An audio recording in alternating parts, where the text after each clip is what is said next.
Assalamualaikum warahmatullahi wabarakatuh. Perkenalkan, nama saya Hadijah Rizka Malenda dari kelas manajemen 25A dengan NPM 254111149. Halo semuanya, selamat datang di video pembelajaran kali ini pada mata kuliah pengantar akuntansi untuk tugas video. Di kesempatan kali ini kita akan membahas salah satu materi dasar yang sangat penting dalam akuntansi, yaitu neraca saldo.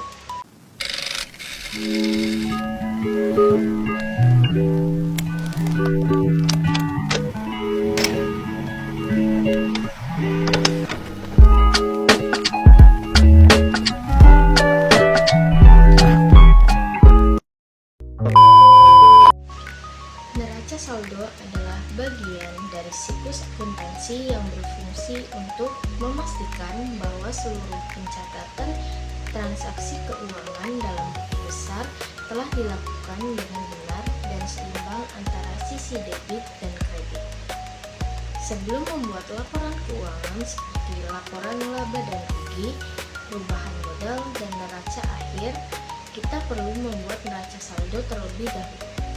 Karena neraca saldo membantu kita untuk memeriksa apakah pencatatan yang dilakukan dalam buku besar sudah akurat atau belum. Pengertian neraca saldo.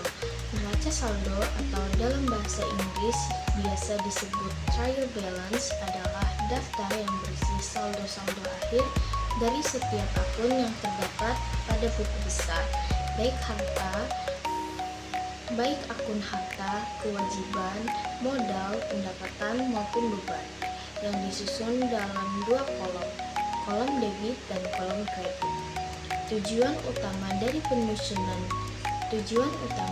penyusunan neraca saldo adalah untuk memastikan keseimbangan total saldo debit dan saldo kredit.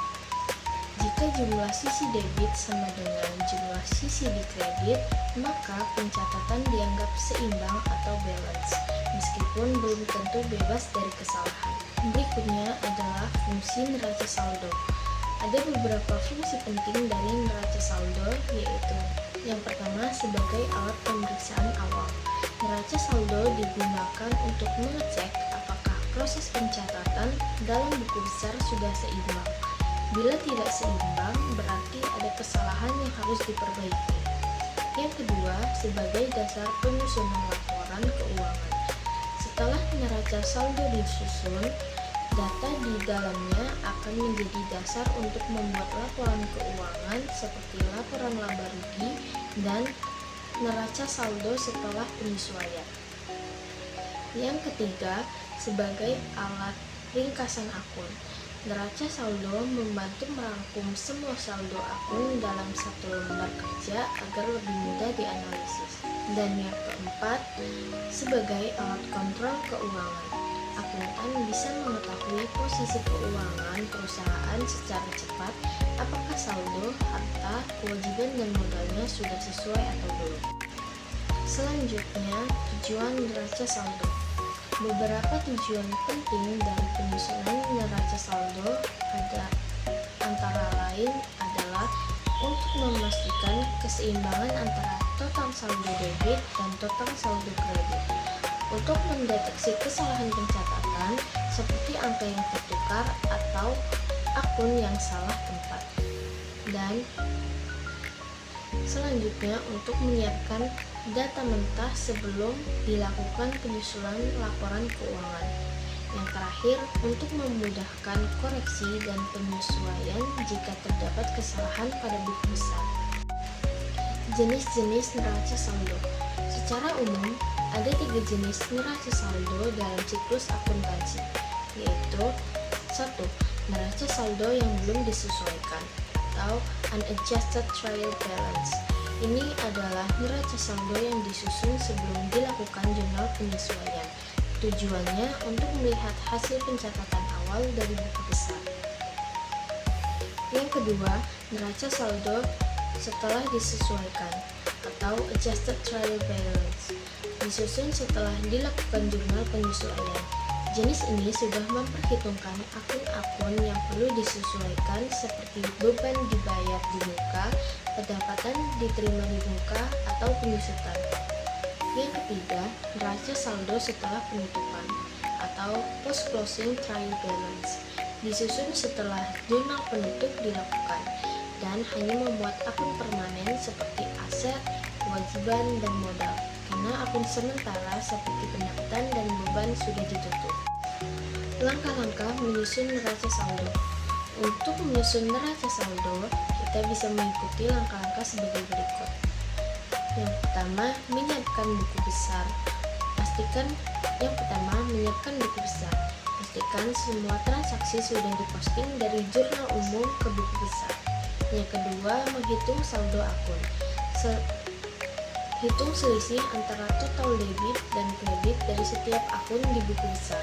Hasilnya merupakan saldo akhir akun tersebut. Yang ketiga, mencatat ke dalam neraca saldo. Tuliskan nama akun dan saldo akhir ke dalam tabel neraca saldo.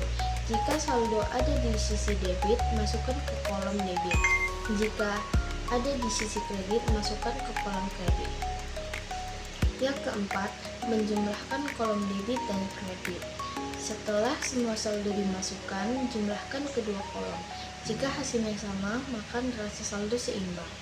Dan yang terakhir atau yang kelima, menganalisis keseimbangan. Bila terjadi perbedaan, cari kembali kesalahan pencatatan seperti penulisan angka terbalik, akun yang tidak tercatat, atau kesalahan penjumlahan. Bentuk format neraca saldo. Contoh penyelesaian neraca saldo. Misalnya, perusahaan CV Sejahtera memiliki data saldo akun sebagai berikut. Dengan kas 10 juta di debit, piutang 5 juta di debit, perlengkapan 2 juta di debit, utang usaha 3 juta di kredit, dan modal 14 juta di kredit.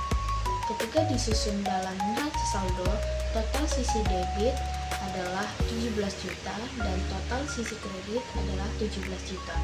Maka neraca saldo tersebut seimbang dan dapat digunakan untuk menyusun laporan keuangan berikutnya. Kesalahan yang sering terjadi dalam neraca saldo. Beberapa kesalahan umum dalam penyusunan neraca saldo yaitu kesalahan penjumlahan antara akun di buku besar, kesalahan pemindahan saldo, misalnya menempatkan saldo di debit ke sisi kredit, tidak mencatat akun tertentu ke dalam neraca saldo, kesalahan angka atau digit terbalik, dan tidak melakukan jurnal penyesuaian sebelum menyusun neraca saldo yang disesuaikan. Manfaat neraca saldo. Neraca saldo memiliki manfaat besar terutama bagi akuntan dan manajemen perusahaan, yaitu memudahkan proses penyusunan laporan keuangan sebagai alat untuk mendeteksi kesalahan akuntansi lebih awal, memberikan gambaran posisi saldo akun perusahaan dengan cepat. Jadi, dari pembahasan ini, kita dapat simpulkan bahwa neraca saldo adalah alat dalam siklus akuntansi yang berfungsi untuk memeriksa keseimbangan antara total debit dan total kredit dari seluruh akun buku besar. Penyusunan neraca saldo membantu akuntan untuk memastikan pencatatan transaksi keuangan sudah benar, menjadi dasar penyusunan laporan keuangan, dan mengetahui posisi keuangan perusahaan secara ringkas. Dengan memahami konsep dan cara penyusunannya, kita dapat menyusun laporan keuangan dengan lebih akurat dan profesional. Demikianlah pembahasan lengkap dari saya mengenai materi neraca saldo. Sebelumnya saya akhiri. Wassalamualaikum warahmatullahi wabarakatuh.